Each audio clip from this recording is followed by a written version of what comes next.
Hi friends, இன்றைக்கி நம்ம சேனலில் ரொம்ப ஈஸியாக சுலபமாக செய்யக்கூடிய இந்த கோதுமை போண்டா எப்படி செய்கிறதுன்னு பார்க்கலாம். வாங்க எப்படி செய்கிறதுன்னு வீடியோக்குள்ளே போகலாம். நான் இப்போ மிக்சிங் பவுலில் 1 கப் அளவுக்கு கோதுமை மாவு எடுத்திருக்கேன். இதோட அரை கப் அளவுக்கு நம்ம இட்லி மாவு எடுத்துக்கலாம். 1 கப் கோதுமை மாவுக்கு அரை கப் அளவுக்கு இட்லி மாவு எடுத்துக்கோங்க. அதோட 1 டீஸ்பூன் அளவுக்கு சோம்பு நல்லா இடித்து போட்டிருக்கேங்க, நல்லா வாசமாக இருக்கும். 1 டீஸ்பூன் அளவுக்கு மிளகாய்த்தூள் சேர்த்துருக்கேன். அரை டீஸ்பூன் அளவுக்கு பெருங்காயத்தூள் சேர்த்துக்கிறேன். இப்போ ஒரு வெங்காயம், நல்லா பெரிய சைஸாக இருந்தது வெங்காயம் நல்லா பொடிசாக அரிஞ்சு வச்சுக்கோங்க.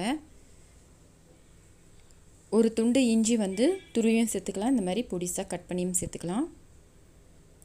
ஒரு பச்சை மிளகாய் பொடிசாக அரிஞ்சு சேர்த்துருக்கேன். 3 கொத்து கருவேப்பிலை சேர்த்துக்கலாம். இதில்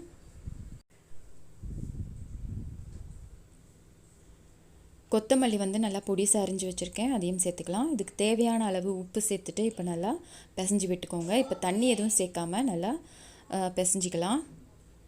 இப்போ இட்லி மாவு உங்களுக்கு இல்லை அப்படின்னா தயிர் கூட சேர்த்துக்கலாம். அரை கப் அளவுக்கு தயிர் கூட சேர்த்துட்டு இந்த மாதிரி நல்லா பிசைஞ்சிக்கோங்க.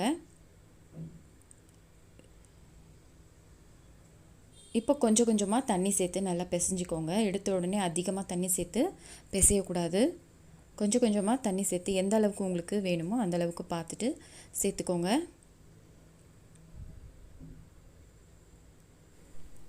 இதில் புளிச்ச இட்லி மாவு சேர்த்துருக்கிறதுனால நான் சோடா உப்பு எதுவும் சேர்க்கலை. தண்ணி கொஞ்சம் கொஞ்சமாக சேர்த்து நல்லா பிசைஞ்சிக்கோங்க. அதிகமாக தண்ணி சேர்த்து பிசையக்கூடாது. இன்னும் கூட கொஞ்சம் தண்ணி தெளித்து நான் பிசைஞ்சிக்கிறேன். நல்லா கரெக்டான கன்சிஸ்டன்சியில் இருக்குங்க, இந்த கரெக்டாக இருக்குது. இப்போ கையில் தண்ணியை தொட்டுட்டு இந்த மாதிரி சின்ன சின்னதாக கிள்ளி போடுங்க. நல்லா அழகாக உங்களுக்கு வரும். எண்ணெய் நல்லா காஞ்சிருச்சு.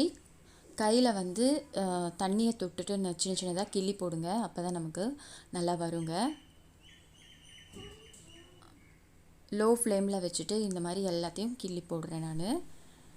அப்படி உங்களுக்கு கையில் கிள்ளி போடுறதுக்கு பயமாக இருந்ததுன்னா ஸ்பூன் இல்லைன்னா கரண்டியை வச்சுட்டு தண்ணியை நனைச்சிட்டு கொஞ்சம் கொஞ்சமாக எடுத்து இந்த மாதிரி போடலாம், அதுவும் நல்லா தான் வரும். நல்லா செவந்துருச்சுங்க, நல்லா திருப்பி போட்டுருங்க. அடுப்பை லோ ஃப்ளேமில் வச்சுக்கலாம்.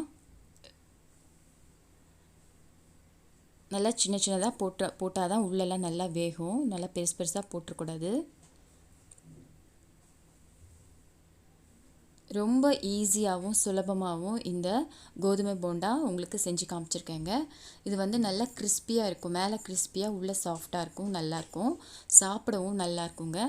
ஸ்கூல் விட்டு வர பசங்களுக்கு இதை ஈவினிங் ஸ்நாக்ஸ் நீங்கள் செஞ்சு கொடுக்கலாம், ரொம்ப விரும்பி சாப்பிடுவாங்க பசங்களும்.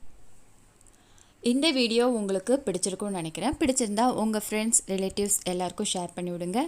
மறக்காமல் சென்னை லஞ்சுக்கு சப்ஸ்கிரைப் பண்ணுங்கள். அடுத்த ஒரு சூப்பரான இன்ட்ரெஸ்டிங்கான ஒரு ரெசிபியில் உங்களை பார்க்குறேங்க.